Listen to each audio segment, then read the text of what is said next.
Salut à tous, j'espère que vous allez bien. Aujourd'hui c'est une vidéo blabla, j'aime bien les vidéos, il faut parler tout ça, de tout et rien. En vrai, déjà, dites-moi si vous allez bien et comment vous consommez les réseaux sociaux. Par exemple, est-ce que vous êtes plus dans le contenu divertissement ou plus le contenu informatif, apprendre des choses, même si dans le divertissement on apprend aussi pas mal de choses, je suis d'accord. Mais par exemple, vous aimez le format aussi, est-ce que c'est plus format court, format long? Et maintenant, c'est vrai qu'avec TikTok, tout ça, c'est vrai que TikTok est beaucoup critiqué.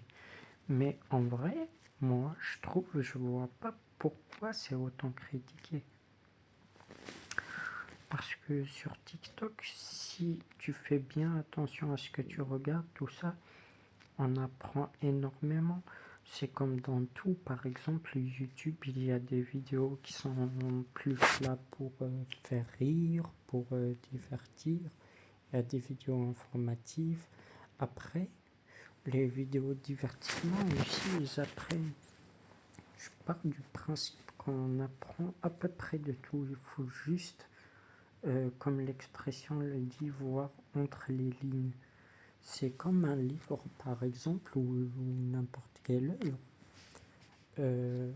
On lit ce qu'il y a dans le livre. Mais après, en lisant ou en regardant, on a des autres pensées qui ne sont pas dites ou montrées dans le film. Je sais pas si vous voyez ce que je veux dire. C'est un peu comme l'inspiration en vrai. C'est tout est, on va dire entre guillemets caché, mais c'est pas vraiment caché. Hein. Et si vous êtes quelqu'un qui aimait vraiment apprendre un peu de tout, parce que je sais pas ce qu'il y a sur les réseaux, par exemple, le fait de beaucoup se nicher en tant que créateur, alors que notre personnalité n'a pas forcément que un type de contenu. Par exemple, imaginons vous êtes créateur de contenu dans la cuisine, ok? Vous aimez la cuisine, tout ça, vous faites du contenu dessus. Et bah, vous, en tant que personne, vous n'aimez pas forcément que la cuisine. En dehors de ça, il y a par exemple le fait de regarder d'autres films, d'autres séries ou même d'autres activités sportives, lire des livres qui n'ont rien à voir. Et ça, c'est la niche sur les réseaux. Je trouve que ça limite un peu la portée. Après, il y a aussi l'aspect fidélisation de la communauté, c'est sûr. Par exemple, si vous parlez tout le temps d'animé, etc., la communauté aura tendance à apprécier votre contenu sur l'animation. Je ne sais pas si vous voyez ce que je veux dire. En fait, ils sont habitués que vous produisez ça. Et je peux le comprendre. Mais si, imaginons, au départ, vous parlez un peu tout, je pense que les gens que vous allez attirer, c'est des gens qui vous ressemblent. C'est les gens qui nous ressemblent généralement. Par exemple, on a des amis ou des connaissances, des personnes qu'on aime bien. Généralement, c'est des personnes qui nous ressemblent, ou en tout cas, on a des traits communs avec eux. Après, je ne dis pas que il faut pas être ami avec des gens différents. Au contraire, je trouve ça trop bien parce que on apprend à voir différemment aussi.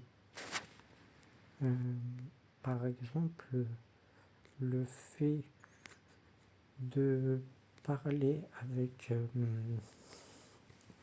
des gens qui ont d'autres visions, ça ouvre aussi votre esprit.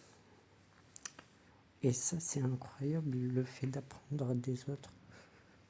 Je pars du principe qu'on apprend de tout le monde, je crois que je l'ai déjà dit, mais c'est vrai.